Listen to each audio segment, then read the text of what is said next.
My mom taught me to sell at a spaza shop. She ran a hair salon. I pretty much learned entrepreneurship from my moms. Umntu ngumntu ngabantu.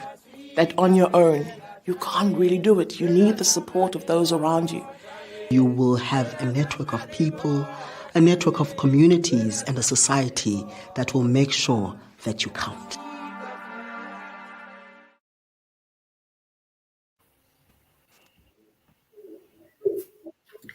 Good evening and a very, very warm welcome to this evening's issue of Saita Straight Talk. The Saita Straight Talk series of discussions are powered by the South African Informal Traders Alliance, or Saita, the organization and the voice that aims to unite the sector. And in the Saita Straight Talk series, we talk about all things that are very, very relevant to the informal trader. So we know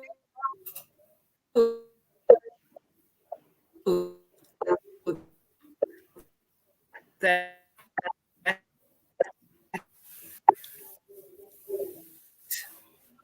it's not just about this, it's also about our basis. A few weeks ago, we had a discussion around gender-based violence. But in this time of the year, in South Africa, we put particular focus on gender-based violence during the 16 days of activism against women and children. So against violence against women and children. I've seen stats that says between 25 and 40% of women in their lives will suffer some form of gender-based violence. And there are different types of gender-based violence. It's not necessarily just a blue eye. It can be a broken heart as well. And it is often referred to as a secondary pandemic. So if you think that COVID is bad, I would actually be bold enough to say that the one thing we desperately need is a vaccine against gender-based violence, and people should all be vaccinated against it. As usual, I promise you that we have a guest panelists that are specialists in the area, people who've got first-hand experience, and tonight really is exactly the same as before. I would like to, this evening, greet Akila Benjamin. Akila, good evening and very warm welcome to Saita. Good evening. Thank you. So, please tell us more about yourself, Akila. Okay, so as you introduced me, I'm Akila Benjamin. I'm currently working at a child protection organization as a social worker. Organization is called Padisa. And I'm also doing my master's in criminal justice social work, meaning my specialization is forensic social work. Yeah, so that is me. Thank you, Akila. We also have Mara Glennie. Mara, good evening, and very, very warm welcome to you too on Saita Straight Talk. Yes, hello. I'm so excited to be with all of you today because so often we get to be talking about 16 days of activism and then choops, it's finished and nothing happens. So I'm thinking that together we can make change and we can make a difference. So it's very exciting. Thank you, Mara. Mara, you are the founder of Tears Foundation. Why don't you please tell us your story and how Tears came about? I founded Tears because I'm a survivor of abuse that nearly cost me my life. And what happened is I was waterboarded, and my husband of nearly 20 years had taken up with another woman and had moved in with her. And I had said, well, up to here and no more. And there were two things that happened to me that day. I fought for my life as he put my head under the water and strangled me. I realized I really wanted to live. And that's an important thing because so often in life we don't really live it. And the second thing was that I realized when I came through it that there just isn't any help, because it's not something you ever imagine would happen to you.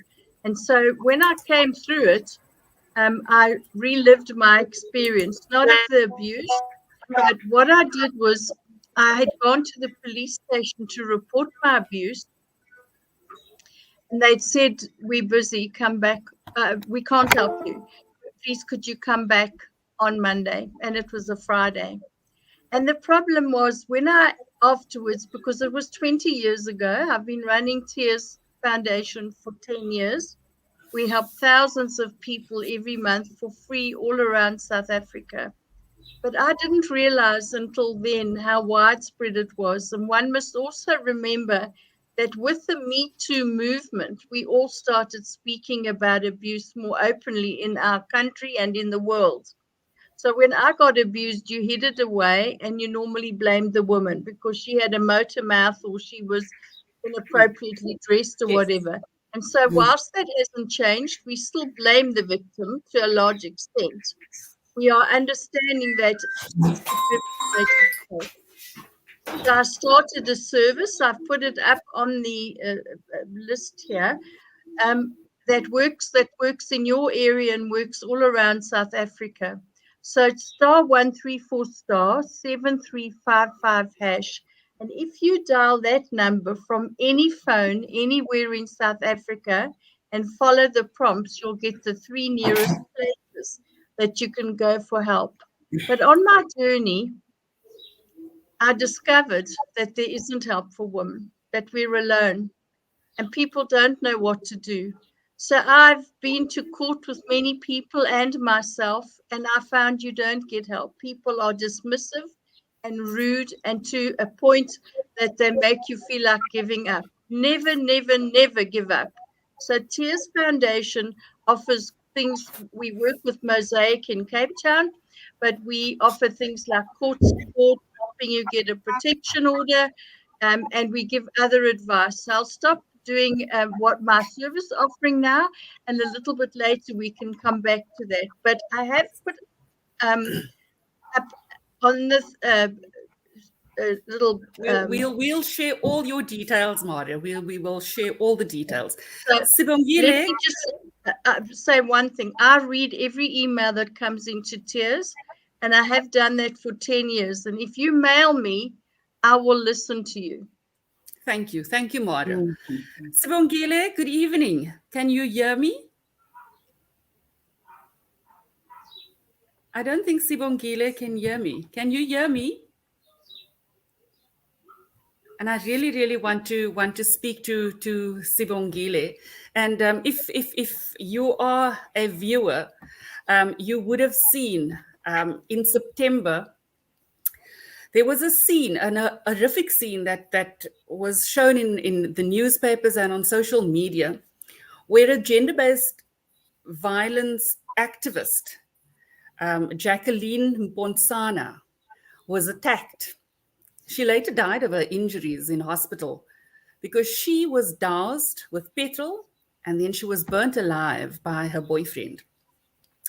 And Sibongile is Jackie's sister, and I really, really want to hear how that affected her family. But Akila, while Sibongile is trying to sort out her signal, I want to come to you. Forensic social work. That term blows my mind because we know social workers. Some of us love them, some of us don't. But what is a forensic social worker? First, let's start there, and then let's work our way to how it fits in with gender-based violence. So thank you so much for giving me the opportunity, because forensic social work is a fairly new field within the South African context. Okay, so primarily forensic social workers work with children that has been sexually abused. Okay, so the role of a forensic social worker is to conduct a forensic interview. And I don't want to use that terminology. So a forensic interview is basically where you go more into detail about the context, what has happened, the type of clothing, the colors. So it's more in depth than your normal detective would ask questions.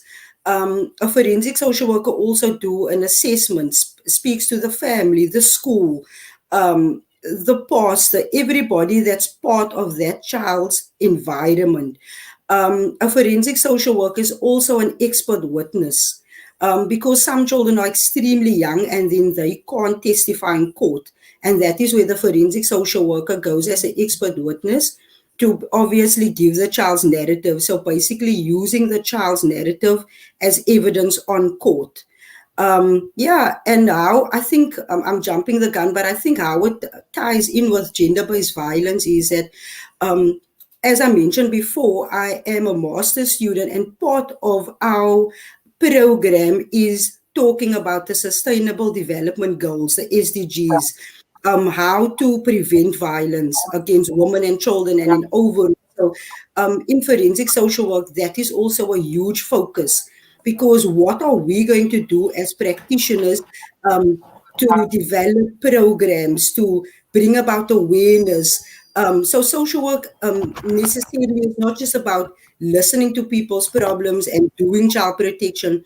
Social work has this holistic approach that they use. So gender-based violence and doing programs is also tied into that. So yeah, I get very passionate when I talk about forensic social work. I'm so delighted to hear this, because gender-based violence is, I think it starts as a child for a lot of us. I know that our focus normally on gender-based violence is on women, but there are definitely men and little boys that are also affected. And the 16 days of activism is not just focused around grown-up women or grown-up men. It is also focused around our children, the most vulnerable, because there are often households where mom is abused and kids are abused. And even if they are not physically abused, a lot of them witness what is happening. So that is an indirect form of abuse, isn't it, Akila? And I'm so glad that you raised that, because at the organization where I'm working, I'm doing mediation social work. So that is where I mediate between parents that have conflict pertaining the care and contact of a child. And 90% of the cases, the children is exploited to living in an environment where domestic violence is prevalent. And then as a mediation social worker, then my role stop, then I would have to refer to a next department in, we call it the risk assessment. And then for risk assessment to assess the living situations. And I loved how you said that even though that child isn't physically abused by the mommy or the daddy, but they're exploited to that environment. And as the Children's Act says, when a child, we shouldn't exploit the children to such environments. Yeah. Yeah, I mean, Mara, I'm just stopping with the kids at the moment, because it's also an area that is so near and dear to me, because I mean, we know that it was in the news a couple of weeks ago how the CIA tracked a woman in Cape Town that had actually sold her own kids on pornographic sites. And I mean, if we don't have people like you that are looking after those little ones, then they too would become part of a system. So they would either grow up as women that are being abused, or in some way they would become abusers, isn't it? Because it all goes back to the hurt people hurt people. So, well, absolutely. I think that we've got to remember that we throw our hands up in the air about the rate of child pregnancy, and that is child abuse. How does a 12-year-old or 11-year-old get pregnant? Mostly it's rape, and we've got to be honest about it. And so we deal a lot with that. Which is why, and in some of the areas, people don't even want to use the word sex. Never mind the fact that the child got raped. I've recently had a case that horrified me, which I'm hoping I can phone you about, Aquila. And it is alarming that we are calling it child pregnancy rather than children who've been raped and are pregnant as a result thereof. Yeah. So Mara, your organization, because it's a national organization like Saita, offers a lot of assistance to women. Now, in the informal sector, we ladies are the most marginalized economically, just by virtue of how the economy is structured. But that automatically brings other social problems. And part of that is gender-based violence. So if I struggle every day to put a loaf of bread on the table and I go home and things aren't good, give us some coping mechanisms that you can do, because it's not always easy to go to the neighbors, or sometimes the neighbors hear, but when they come out tomorrow morning, they just greet you politely and won't even ask whether everything is okay. So help us with some coping mechanisms. Yes, thank you. Ladies that are watching, my story is that I was abused, but my story is bigger than that, and I'm sure you can identify with it. I stayed too long in a bad situation where my husband was verbally abusive and in many other ways. Financially, he depended on me, so he was financially abusive. He was verbally abusive. He absolutely shouted all the time, and there were many other things. And what happened is I kept thinking for nearly 20 years, very stupidly, he'll change. Things will get better if I just do this. Because what happens in a bad relationship, it doesn't have to be a marriage, and it could be two women. It doesn't have to be heterosexual. So one must say that we are naturally women. We are naturally nurturers, and we are providers, and we would rather give up our food than see our family go hungry. And so a lot of the decisions that we make are made around the survival of our unit, or to try and make things better.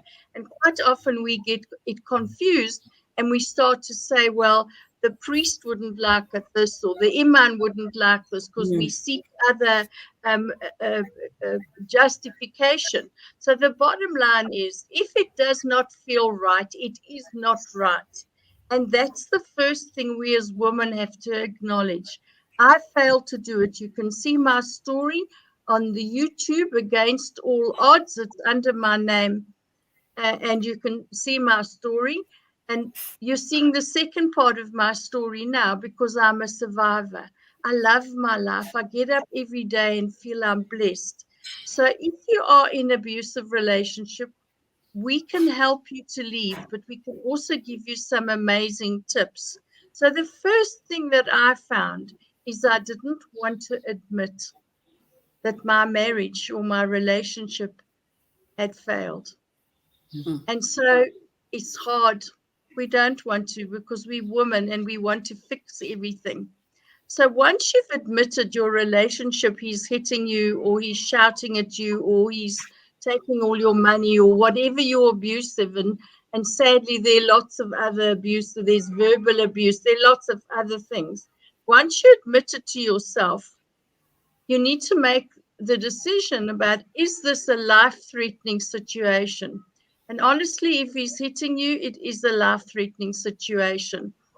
And so you have to prepare to leave. And that's the very hard part, because when you leave, you are admitting to your family, your church, your mosque, your neighbors, your whatever, that your relationship didn't work out. And it's hard, but your life is important, and you have an opportunity to start a new life. And so then I always suggest to people, once you acknowledge you need to leave, you need to plan. And in planning, you need to do quite a number of things. When I worked in a shelter in a place called Pickersthorpe in George, and I discovered that a lot of those women, which, and I'm sure that it's the same for all of you that I'm speaking to, a lot of those people didn't have all their paperwork. So the very first thing that you need to start with, if you've got children, you need to get all their papers, their birth certificates, the whatever else, their school papers. If you are married or not, it doesn't matter under what law, you need to have that paperwork. If you rent a home or you own a home, you need that paperwork. And a lot of people don't have bank accounts. You do need to open a bank account. And you need to buy yourself a cheap cell phone that you give the number of to your family and your support. So the very first thing is you have to prepare to leave. So let me reiterate, if your life is in danger, run. You don't need all this kit. But if your life has been going on and you can go on for a while, you need to prepare. If necessary, if you've got kids and you've found a place to go, you need to take 1 or 2 things out of the house each week when you go shopping or whatever, so that all of a sudden all your stuff isn't gone, because a lot of abusive men come after you. So just remember that you can't be accepted in a shelter unless you've laid a charge. A lot of people are put off. They don't want to lay a charge because they're still protecting their abuser. So to lay a charge, when you go to the shelter, they're going to ask you for the charge number. The reason is to protect you and to protect the shelter, because we have experiences where the men come with their friends and try to break the gate down or shoot. It's quite hair-raising. Or they'll phone and they'll promise you they'll never, ever, ever do it again. And I'm afraid quite often, 99.9%, that's a lie. So what I'm urging you, all of you can write to me. As Louisa said, she'll give you my numbers and I can send you the escape plans. I can give you the links to shelters and I can help you. I will guide you through anything that you have queries on. I've got a couple of very good videos. I work with everybody across the border. So some of my videos are people, Darlie and Porfer made a program for me, educating us as well, because quite honestly, rape doesn't have a color, it doesn't have a shape, it doesn't have a rand value. So it doesn't matter whether you are a person who lives in a shack or a person who lives in a mansion. Rape can knock on your door. And as Louise correctly said, there's no vaccine for rape. Rape means you've got to do something about it yourself. And we are here to help you. Thank you, Louise. Thank you, Mara. Akila, I've asked Mara about tips for women. But now I want to touch on something that is very sensitive, and I know a lot of people will probably crucify me for this. But I know that up until today, there are still little girls and little boys who goes to their mom and says, that uncle, that person touched me inappropriately, and mom, sometimes she knows, but she's so afraid of a backlash that she says to the child, you are talking nonsense. What are the tips that you would give any adult that is faced with a child that comes to them and says, I'm not comfortable around that adult? Wow, as you said, this topic is obviously very sensitive for some, but for me, I'm extremely passionate about awareness. I'm actually doing a child sexual abuse awareness program in primary schools with grade 1s, 2s, and grade 3s. And I'm actually having a support group for foster parents whose children has been sexually abused.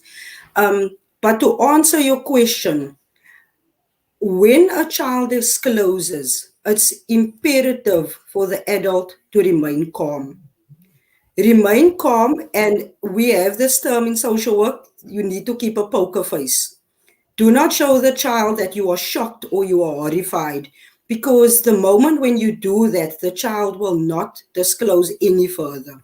So first step, remain calm, keep on the poker face, listen to the child, and then if, say for argument's sake, it's the child telling the mother. So obviously there is a process that needs to be followed. But the most important thing is always to believe the child. Always believe the child. Because it takes so much of the child to disclose, because they have the feelings of shame and guilt. So they need somebody to support them. So I just quickly want to explain what the process is. So when a child discloses, okay, it's important to go to the police station. You lay the charge, and then afterwards, it's a unit in the police called FCS. So FCS will send out a forensic social worker to do the assessment on the child. If they feel that the child needs to get a medical examination, the child will be taken. Obviously, we live in Cape Town, so it's called Bremer at the Tutuzela Center. And then the investigating officer will take it from there. But the most important, and this is me asking everybody out there, believe the child. When the child says something, if I can make an example. So in our family, we have this thing when we have family gatherings, we kiss greet. We kiss greet each other. And my daughter came to me and she said, "You know what, mommy? I actually don't like uncle whatever and whatever to kiss and hug me." And then I said, "Okay, I'm very happy that you explained." And I went to him and I said, "You know what? I know that this is a tradition in our family, and I don't want you to feel offended. However, you're making my daughter feel uncomfortable. So in future, rather greet her, but don't kiss her and don't hug her." So I think that is what we as parents need to do. We always need to be alert, especially when the child feels uncomfortable. I just want to make one last example. So this grade 2 learner, she went to the teacher and she said, "My uncle keeps on taking my cookie." And the teacher was obviously insinuating that it's a cookie that you eat. And then afterwards, the teacher asked her, "So why does your uncle keep taking on your cookie?" But what was actually happening, the uncle was touching her. And that's why it's so important for us as parents to teach our children not to give private parts pet names. Yes. So that is also a bit of advice I want to give to the viewers out there. Thank you, Akila. Sibongile, good evening and very, very welcome. I'm so glad that you are back on. I'm really so glad to see you. Yeah, no, the signal does mess us around sometimes. Sibongile, thank you. Thank you for taking this brave step of talking to us this evening. So I'm going to say to you, Jackie, and I want to tell you, and I want you to tell us, who was Jackie? Wow. Jackie was a friend to a lot of people. She was a colleague. She was a mother of a 13-year-old girl. She's a daughter. She's a very, very loving person. I'm sure if there is any, but there might be a few people who would say anything bad about her. And it goes to show at a funeral the things that were said about her. Yeah, so I don't really know actually what to say. Sibongile, what did Jackie do? What was her life mission and purpose? Well, strangely enough, she was fighting for purposes like these, even despite of the way she passed away. She stood for women and she fought for women. And one would have never thought that this would be a way that, she would leave us. You would think maybe she would be knocked by a car or something. Instead, she, the way she died was brutal and, actually against what she was fighting for, as a woman, for women themselves. So, yeah.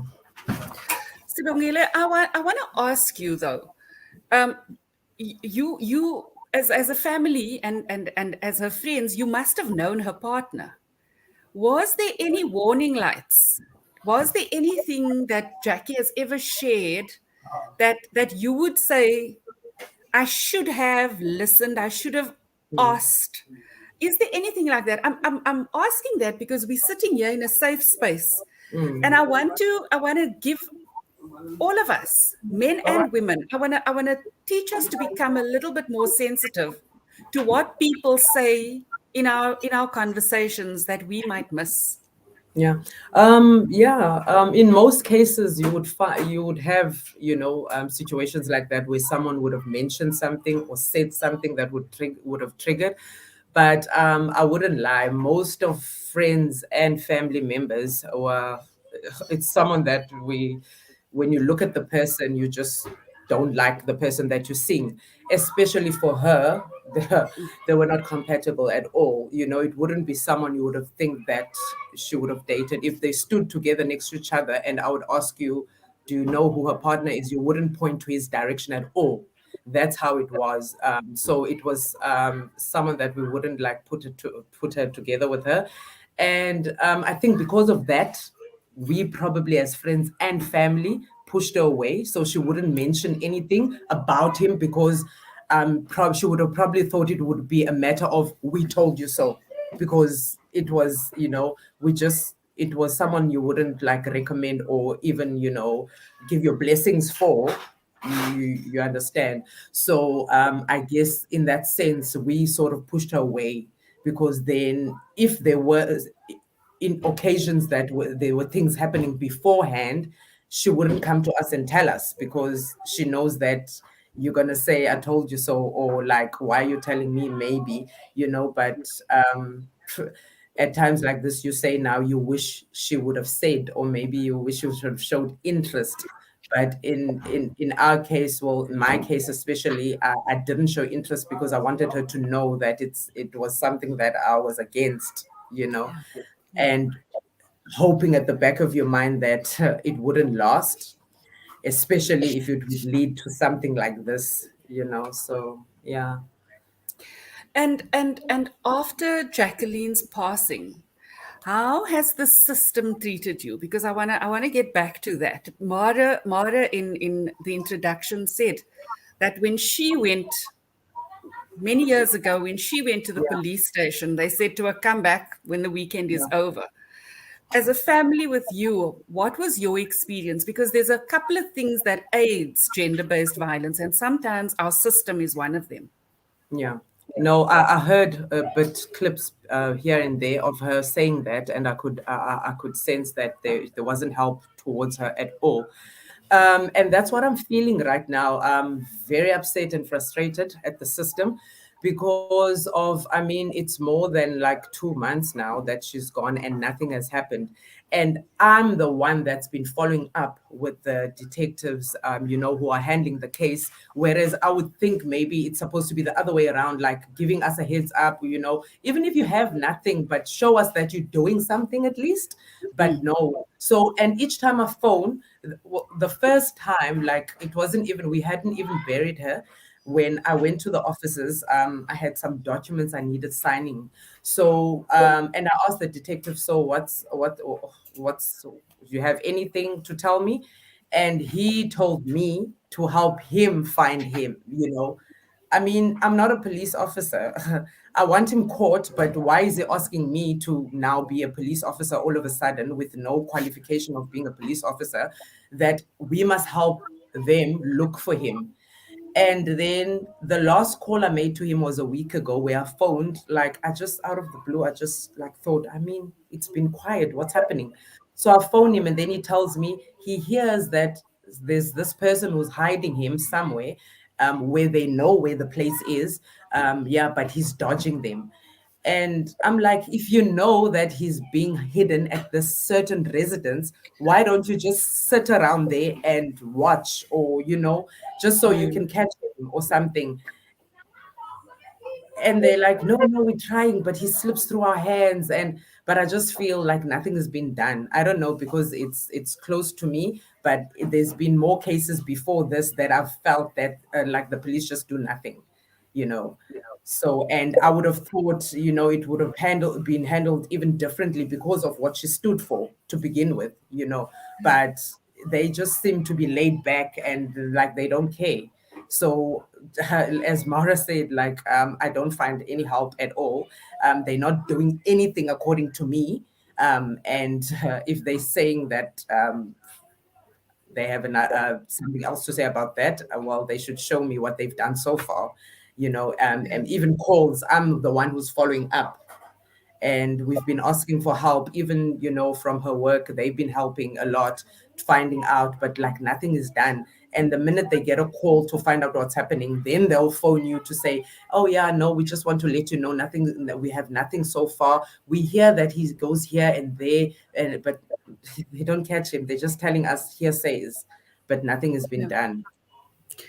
I'm really sorry that with everything going on, you still have to deal with that also.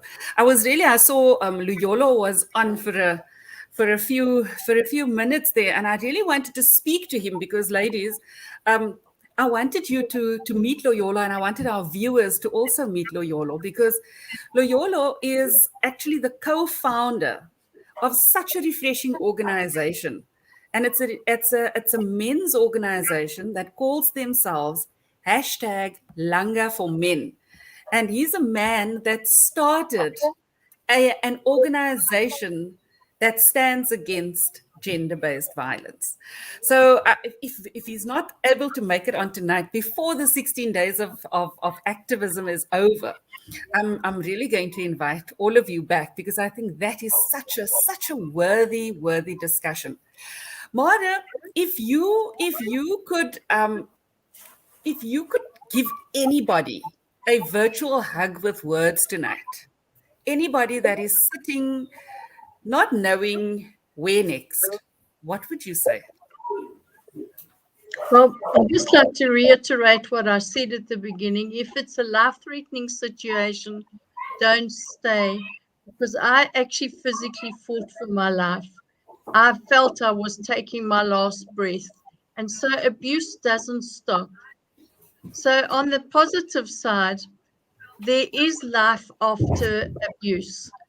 I can honestly tell you that I'm happy. I'm happy. I love my life. And so it breaks my heart to hear that Sibongile and other people haven't received the help they need. So Sibongile, please will you send me your information? Not going to diverse into that now, but I'll do my best to help. And then the encouragement I'd say is, there are people like me. There are many of us out there, every size, shape, and color. It's not defined to an area. It is women who've experienced abuse who want to help other women. We are a fellowship. And I'm saying I am there for you. I've got contacts across South Africa, and I'm prepared to network you with them. I can't say I'll always find an answer for your problem, but I can tell you I will really try. I also want to share with you the price that I paid to do Tears. It sounded easy, but I couldn't get any funding for the first 6 years. I've had my electricity cut off. I've had my water cut off. I haven't been able to pay my staff their stipends. I absolutely know what it is like to hit the absolute dirt. And my partner, who doesn't live with me, I've dated him for 15 years, but after my bad experience, it's good for him to have his own house, and he's not the one who abused me. So we have an unusual relationship, dating a lot of years, but we have different homes. He kept saying, Mara, but are you crazy? Are you absolutely crazy? But you're keeping on going, and you can't get any government money, and no one wants to hear you. And I said, yes, because there are thousands of women that we help every month, that if I shut the doors, who's going to help them? So I'm saying to each one of you, wherever you are, whatever you do, I know what it's like. And the reason I said about having my water, lights, and everything cut off, I'm not sitting here as some successful fat cat. I've been there. I've done it. I know what it's like. So wherever you are in life, you deserve to live a decent life. You deserve to be given the grace and the honor and the favor of being a woman who gets up every day and goes about her duties, because we all deserve human dignity. And so often we're not given dignity. And I'm passionate about your dignity. And so I'm asking you, if you're in a bad situation, do something about it. It's hard. It's hard. nearly got me killed. I understand. But do something. Don't stay in that place. Take stock. Like I said at the beginning, admit that you're in a bad place. It doesn't matter what other people think. It matters what you feel, what you think. Bruises do heal, but the hurt they've caused never heals, and you have to do something. Thank you, Maura. Akila, I need some wise words from you as well, please. Wow, you know what? I've been sitting here and I've listened to Sibongile, and I'm actually empathizing with her in the sense of her frustration and anger towards the system. But I'm not going to dwell onto that. um, I would just like to share um, a story where a mother came to our organization where the father was physically abusing her. So she came there. She was bruised. The two small children was with her, and then afterwards he came running after her into the offices.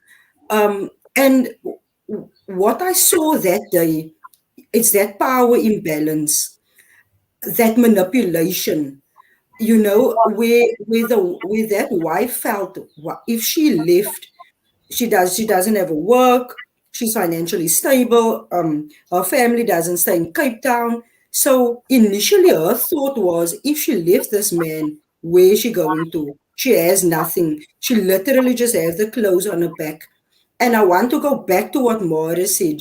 To the woman out there, you are not alone. There are organizations such as Tears, such as Badisa. There are organizations out there that is willing to assist you, that's willing to support you, that's willing to guide you.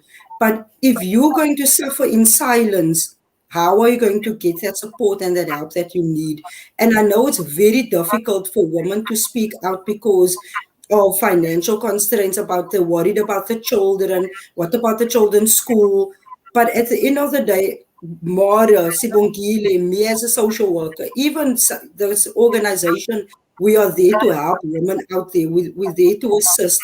So don't suffer in silence, because there is help out there.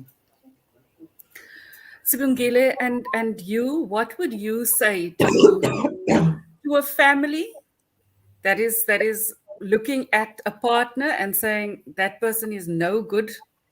And what would you say to that person that is in a relationship where the family says, we don't like her, we don't like him? What would your words to them be?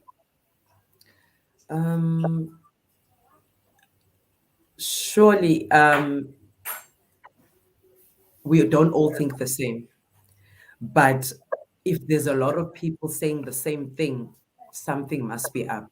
So I would say don't stay there because you feel that if you leave him, I mean, we grew up, these organizations and these things happen, we see them. The things that play on TV show us these kinds of abuse, but if you don't talk, you suffer in silence and no one knows. For example, with Jackie, maybe it's been happening for like a very long time, but with us not knowing because she never felt comfortable telling us. So, I mean, even if it's not family, like colleagues, or even just dial, there's numbers nowadays to even dial toll-free numbers, talk to someone, say something, that even if you're scared to leave, but I mean, if you talk to someone else, they'll probably be able to assist, because otherwise it ends up in like this. Some people are not lucky, like, unfortunately, like Jackie. So we then we'll talk after she's gone. So with family, I think be more assertive, like speak to the person. If you have to force them. Show, like, explain why you don't see this person as the right person. For example, now she's left a 13-year-old daughter who also like saw what happened to her mother. That is a scar that none of us can remove, and that's what freaks me out and scares me, because as much as I'm there for her, but I can never remove that image, that she saw of her mother, and no one can. Like, even with me, I have sleepless nights sometimes because of the condition I saw her in. and which is why I say it upsets me that nothing's been done, after all of that we've been going through and still going through. I'm not saying it will be better if should he get caught, but at least it will be something, that says, something is being done after all of this suffering that we've been doing, that we're still going through. And people will think that you're only in pain when the incident is happening. It's actually way after, because now there's people that are left afterwards that you need to look after and take care of. And then what happens to you in the meantime, because you're trying to be the superwoman, trying to get everyone in order and okay. And then you sit and think, you going through all of this and that person is still roaming and around doing, and even if it's not him, even the system, when people are talking at home that, this thing happened to this family, don't you want to make change? Don't you want to work harder into finding this person so that you can do something better for someone else, this family that's in this pain now, going through this trauma? Jackie's mom, I don't know if anyone knows, she's turning 70 next year in April, and you can imagine seeing her daughter in that condition, and she can't bring her back, and she was the breadwinner, so who's going to take care of her or her daughter? So people do things not thinking how it's going to affect the other person. But yeah, really, if you see your friends, your sister, your whatever family member's partner, and you can see that the ways that it's signs of abuse somehow, it doesn't matter if it's verbal, because verbal can turn into physical one day. It starts small and then it ends up being something big, like talk to the people, sit them down. Thank you, Sibongile. Akila, you want to interject there quickly? Yeah, so I was just thinking to myself that gender-based violence is a very serious social problem. And to the men out there, gender-based violence isn't just based on women. It happens to men also out there. And I can't even imagine how a man feels when he is being verbally or physically abused. So for the men out there, there's also help for you. As Mara said, there's Tears Foundations, there's other organizations, and to the men out there, to speak about your abuse doesn't make you less of a man. It makes you a survivor because you're reaching out and you're seeking help. So gender-based violence touches every gender. So it's not just focused on women, it's focused on men and women, and there's help for men and women out there. So I just wanted to reiterate on that. Ladies, thank you so much for an inspirational and emotional show. This is definitely a conversation that is far from over, and I hope to see you back as part of our panel. Tonight's discussion definitely warrants us, and I'm going to make sure that when we continue this discussion, Luyolo and his partner is on to tell us about the men's organization. But I also think I want to get somebody in from the system, so that they can explain to us what exactly is the holdup. Akila, I see you giggling. I'm going to try. Let's see what we can do. Saita is the national voice for the sector. Thank you for joining us. Did you know that if you join as a Saita member, you will also have access to upgrade your membership for a nominal fee and include the Guardian Plan, which is a product aimed at giving individuals within a 50-kilometer radius of a metropolitan area access to security networks. Now, this product also offers support like a crisis center, trauma and assault protection, HIV cover, and Saita legal benefits. If this sounds like something that you need, download the Saita app from the Google Play Store or from the iStore and click on the membership tab. Saita Straight Talk once again talking about all the issues that affect the informal sector. Thank you for joining us. From me, Louise, and our panelists, good night. Thank you. Thanks. Bye-bye. Bye.